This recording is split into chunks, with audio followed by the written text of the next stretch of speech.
Hai Sobat Zarko, apa kabar semuanya? Kembali lagi, di seri konten belajar geografi, yuk! Di video yang singkat ini, mari kita ulas secara umum, tentang proses tenaga eksogen, yang merupakan salah satu tenaga pembentuk muka bumi. Berbeda dengan tenaga endogen, yang sumber tenaganya berasal dari dalam bumi, tenaga eksogen membentuk permukaan bumi dengan media-media di luar badan bumi, seperti air, angin, atau sinar matahari. Simak penjelasannya dalam video berikut.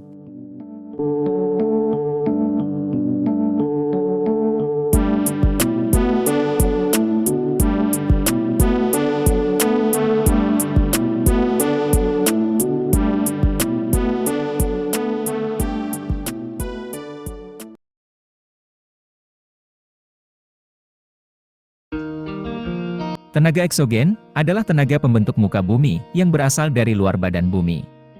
Media tenaga eksogen bisa berupa air, angin, sinar matahari, atau bahkan aktivitas manusia dan makhluk hidup lainnya. Tenaga eksogen bersifat destruktif, yang secara bahasa berarti merusak. Namun, merusak di sini memiliki arti bahwa tenaga eksogen merombak bentuk permukaan bumi yang diciptakan tenaga endogen menjadi bentuk baru yang lain. Berikut ini adalah tahapan-tahapan pembentukan muka bumi oleh tenaga eksogen. Check it out!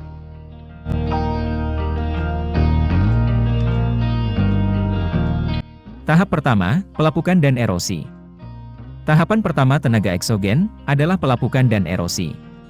Pelapukan adalah proses penghancuran massa batuan, sehingga ukuran batuan mengecil atau bahkan menjadi tanah. Pelapukan dapat terjadi secara mekanik, akibat gaya dan tekanan oleh media pelapukan, seperti air dan angin terhadap tanah. Makhluk hidup juga bisa menjadi media pelapukan secara biologis.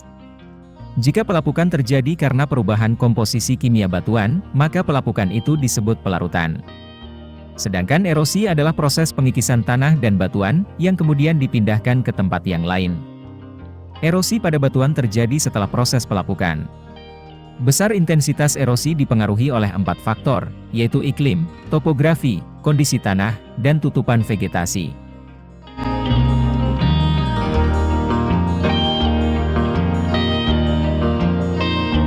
Tahap kedua, transportasi. Setelah massa batuan dan tanah mengalami erosi, maka proses selanjutnya adalah pemindahan massa batuan dan tanah tersebut ke tempat yang lainnya. Proses ini disebut transportasi. Media pelapukan dan erosi yang dinamis atau bergerak, seperti air dan angin, juga berperan dalam proses transportasi ini.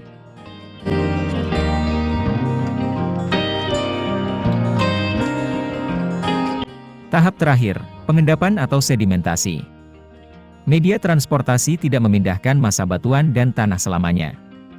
Ketika kadar massa batuan dan tanah telah jenuh dan memiliki berat, maka massa batuan dan tanah tersebut akan mengendap di suatu tempat. Proses pengendapan ini disebut dengan sedimentasi, sedangkan material endapannya disebut sedimen. Dalam situasi tertentu, endapan material ini akan mengalami proses pembatuan atau litifikasi, sehingga membentuk batuan sedimen. Meskipun pengendapan adalah proses yang terakhir, baik sedimen maupun batuan sedimen dapat mengalami pengulangan proses tenaga eksogen dari awal. Sedimen dan batuan sedimen bisa mengalami kembali proses erosi, transportasi, lalu membentuk sedimen yang baru di tempat lainnya. Begitu seterusnya.